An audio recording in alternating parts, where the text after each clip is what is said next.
আসসালামু আলাইকুম প্রিয় দর্শক। চ্যালেঞ্জ, পাল্টা চ্যালেঞ্জ, অভিযোগ এবং অভিযোগ প্রমাণের চ্যালেঞ্জ, এগুলো বেশ জমে উঠেছে গত দুদিনে। ঘটনাটা শুরু করেছেন আমাদের স্থানীয় সরকার যে মন্ত্রণালয় আছে তার প্রতিমন্ত্রী মীর শাহে আলম। তিনি বলেছেন যে অন্তর্বর্তীকালীন সরকারের সময় যে স্থানীয় সরকার পল্লী উন্নয়ন ও সমবায় বিষয়ক যিনি উপদেষ্টা ছিলেন আসিফ মাহমুদ সজীব ভুঁইয়া, তিনি নাকি কোনো একটা ফাইল সচিবের সিগনেচার ছাড়াই নিজেই অনুমোদন করে দিয়েছিলেন। এটা অনেকটা গাইড যদি বলা যায়, কারণ সচিবালয়ের কাজের নিয়মটা হলো এমন, ধরুন কোনো একটা প্রজেক্ট, কোনো একটা বিল পাস করতে হবে, কোনো একটা প্রকল্প পাস করতে হবে, তো প্রকল্প শুরু করতে হবে, এগুলো বিভিন্ন ধাপে ধাপে হয়ে হয়ে সচিব পর্যন্ত আসে। সচিব সেটাকে অনুমোদন করার পর সেটা মন্ত্রীর কাছে যায়। সচিবের সিগনেচার না থাকলে মন্ত্রী তাতে সিগনেচার করবেন না, এটাই নিয়ম। চূড়ান্ত অনুমোদনটা মন্ত্রী করবেন, কিন্তু তার আগে সচিবের সিগনেচারটা থাকা লাগবে। আমলাতান্ত্রিক জটিলতা বলেন অথবা আমলাতান্ত্রিক ধারাবাহিকতা বলেন, আপনি এটাকে যেভাবেই অভিহিত করেন না কেন, এটাই নিয়ম। এই নিয়মের ব্যত্যয় করা যাবে না। কিন্তু মীর শাহে আলম যে অভিযোগটা করেছেন, তিনি বলেছেন যে আসিফ মাহমুদ সজীব ভুঁইয়া যখন উপদেষ্টা ছিলেন তখন তিনি এমনও কাজ করেছেন যে সচিবের সিগনেচার ছিল না একটা ফাইলে, কিন্তু উনি গাইড জুড়ে সেটাতে সিগনেচার করে দিয়েছেন এবং সেটা কাজ শুরু করে দিয়েছেন অথবা বিল পাস করে দিয়েছেন, কিছু একটা করেছেন। ওই ফাইলটা ওনারা উনি চূড়ান্ত নিষ্পত্তি করেছেন। এই কথাগুলো এই আপনার প্রতিমন্ত্রী মীর শাহে আলম শনিবার দিন, গতকাল শনিবার সচিবালয়ে নিজের দপ্তরের সাংবাদিকদের সঙ্গে আলাপকালে এই অভিযোগটা করেন। এবং তিনি কি বলেছিলেন আমি যদি একটু আপনাদেরকে পড়ে শোনাই। উনি বলেছিলেন একটা ফাইল নোটিশে এসেছে, একটা ফাইল ওনাদের নজরে এসেছে যে অন্তর্বর্তীকালীন সরকারের সময় একজন উপদেষ্টা সচিবের সই ছাড়াই জোর করে ফাইল নিয়েছেন, নিজে সই করে অনুমোদন দিয়েছেন। এটিও তদন্তের মধ্যে আসবে, যেটি একদম rules of procedure, rules of বিজনেসের পরিপন্থী। এই কাজটা উনি বলেছেন। উনি প্রথমে কোন উপদেষ্টার নাম বলেননি, কিন্তু পরবর্তী সময়ে আবার নামটাও ডিসক্লোজ করেছেন এবং জানিয়েছেন এটা ওনারই মন্ত্রণালয়ের যিনি উপদেষ্টা ছিলেন মিস্টার আসিফ মাহমুদ সজীব ভুঁইয়া, উনি এই কাজটা করেছেন।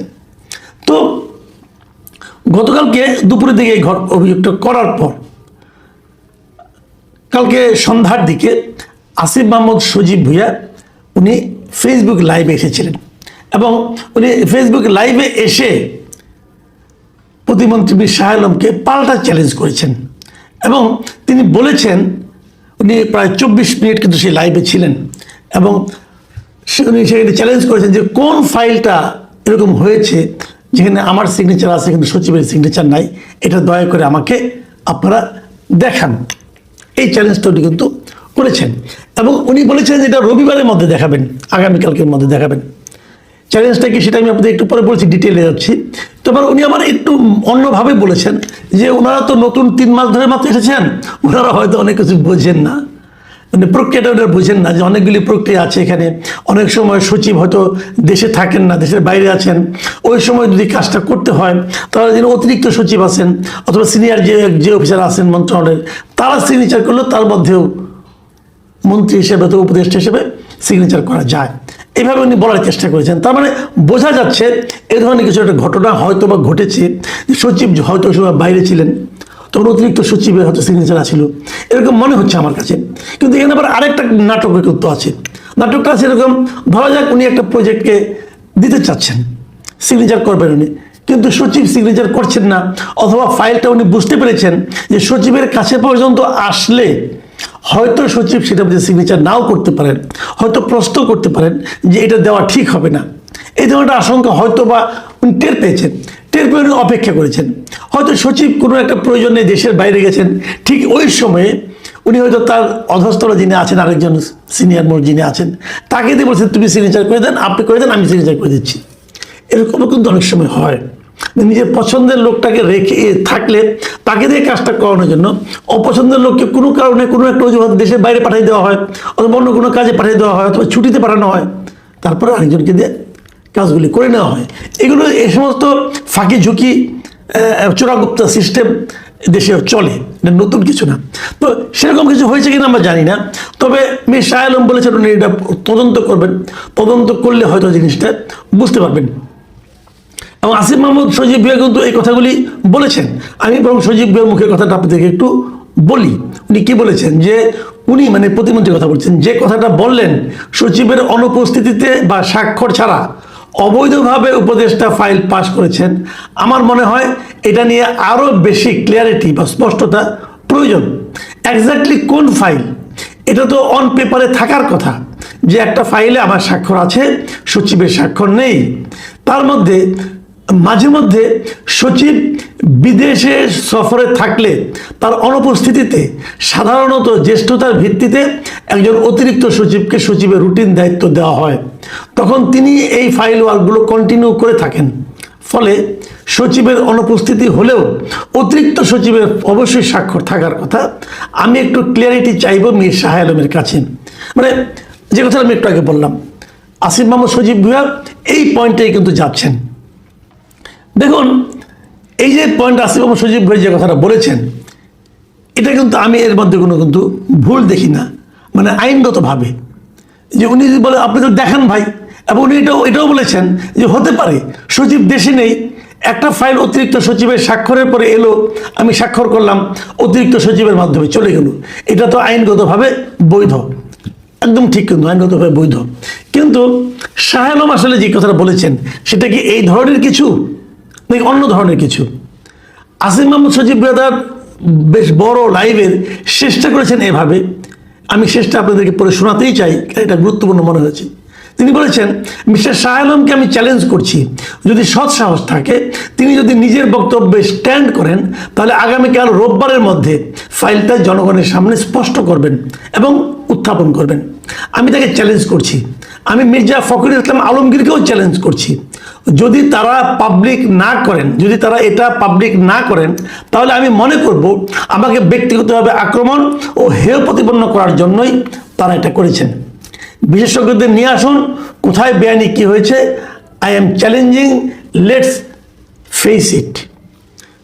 আমি কিন্তু আসিফ মাহমুদ সজীব ভুঁইয়ার যে মেরুদণ্ড, ওনার যে বলার ভঙ্গি, আমি এটাকে কিন্তু অনার করছি এবং আমি এটাকে পছন্দ করছি। যে উনি চ্যালেঞ্জ করেছেন, রবিবারের মধ্যে দিতে বলেছেন, আজকে রবিবার চলে গেল, আমি এখন পর্যন্ত খবর পাইনি যে শাহ আলম সাহেব সেই ফাইলটা দেখিয়েছেন। আমি এখন মতো জানি না, দিতেও পারে নাও দিতে পারে না, বলতে পারবো না।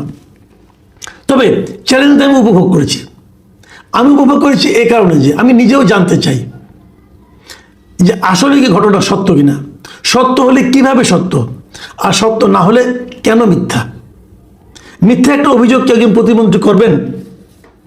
আমি মীর শাহ আলম সাহেবকে অনুরোধ করব যে আপনি দ্রুততার সঙ্গে সেই ফাইলের বিষয়টা নিয়ে আপনার অবস্থানটা খোলাসা করবেন। আপনি কি জাস্ট বলার জন্য বলেছেন, নাকি আসলেই তেমন কিছু ঘটেছে? যদি না ঘটে থাকে আপনার ক্ষমা চাওয়া উচিত, আর যদি ঘটে থাকে সেটা প্রকাশ করা উচিত। কথা ভাই ক্লিয়ার? যা মনে আসবে বলে দিবেন সেটা তো আর হবে না, আপনাকে ক্লিয়ার করা উচিত। আসিফ মাহমুদ সজীব ভুঁইয়ার অনেক সমালোচনা কিন্তু আমি করেছি, এর আগে বহুবার করেছি। ওনার অনেক কাজ আমার পছন্দ হয়নি, বিশেষ করে ঢাকা উত্তর সিটি কর্পোরেশনে উনি যে প্রশাসক নিয়োগ করেছিলেন এক ভদ্রলোককে, এবং উনি নিজে চিঠি দিয়েছিলেন, সেটাতে একটা মহা অন্যায় ছিল। এরকম অনেক অন্যায় কাজ উনি করেছেন, এতে কোনো সন্দেহ নাই। বিভিন্ন জায়গায় ওনার বন্ধু বান্ধবের যে এলাকায় বসবাস, সেখানে অনেক কাজ দিয়েছেন, সরকারি কাজ, যেগুলো উনি অন্যায় করেছেন, এবং ওনার বিরুদ্ধে অনেক ধরনের আরও অন্যায়ের অভিযোগ আছে, নানা ধরনের, সেগুলি সবই বিচার হোক। উনি নিজে দাবি করেছেন উনি কোনো দুর্নীতি করেন নাই। আমি চাইব এই সরকার কেবল ওনার ব্যাপারে না, পুরো অন্তর্বর্তীকালীন সরকারের সকল উপদেষ্টার ব্যাপারে একটা বিচারের তদন্তের ব্যবস্থা করুক। যদি তদন্তে কেউ দোষী প্রমাণিত হয় তাহলে হলো, তা বিচার হবে। আর যদি না হয় তাহলে তারা যে ঢালাওভাবে নানা ধরনের অভিযোগের মুখে পড়ছেন, সেগুলোর থেকে তো অন্তত তারা রেহাই পাবেন, এবং এটা পাওয়া উচিত আমি মনে করি। কারণ তা না হলে হবে কি, আমাদের মনে একটা সন্দেহ আছে, আমার মনে তো আছেই, আমার মনে অনেক উপদেষ্টাদের সততা নিয়ে আমার সন্দেহ আছে। এখন সেই সন্দেহগুলো দূর করার দায়িত্ব কিন্তু এই সরকারের। কারণ সন্দেহগুলো যদি দূর না হয় তাহলে কিন্তু মনে মনে অনেকে, আমার মতো অনেকেই তাদেরকে চোর অথবা এরকম দুর্নীতিবাদ হিসাবে মনে করবে। আমরা একটা বুঝে দিব, সেটা যদি ভুল হয়, সেই ভুল মনে করার হাত থেকে আমরা কিন্তু রক্ষা পেতে চাই। এবং এই কাজটা সরকারেরই দায়িত্ব, যে প্রমাণ করা, বলে দেওয়া, সার্টিফিকেট দেওয়া যে আসিফ মাহমুদ সজীব ভুঁইয়া অত্যন্ত সৎ, প্রায় মসজিদের ইমাম হওয়ার মতো একজন সৎ ব্যক্তি উনি। এগুলো আমরা প্রমাণ চাই। আর এই সুযোগটা এসেছে, আমরা কিন্তু খেয়াল করেছি যে বিএনপি সরকার, অন্তর্বর্তীকালীন সরকারের কোনো দুর্নীতি নিয়ে কোনো ফাইল ওপেন করতে রাজি হচ্ছে না। তারা তাদের সব কিছুকে এক ধরনের দায় মুক্তির মতো দিয়ে দিচ্ছে। এটা ভালো না। তদন্ত হোক না, অসুবিধাটা কি? এদের মধ্যে অনেকের বিরুদ্ধে হয়তো মামলা আছে, মামলাগুলো তদন্ত হোক, দুদকেও মামলা করা যেতে পারে, হোক। মামলা হলে তো কোনো সমস্যা নাই, তারা যদি নির্দোষ হয় নির্দোষ প্রমাণিত হবে।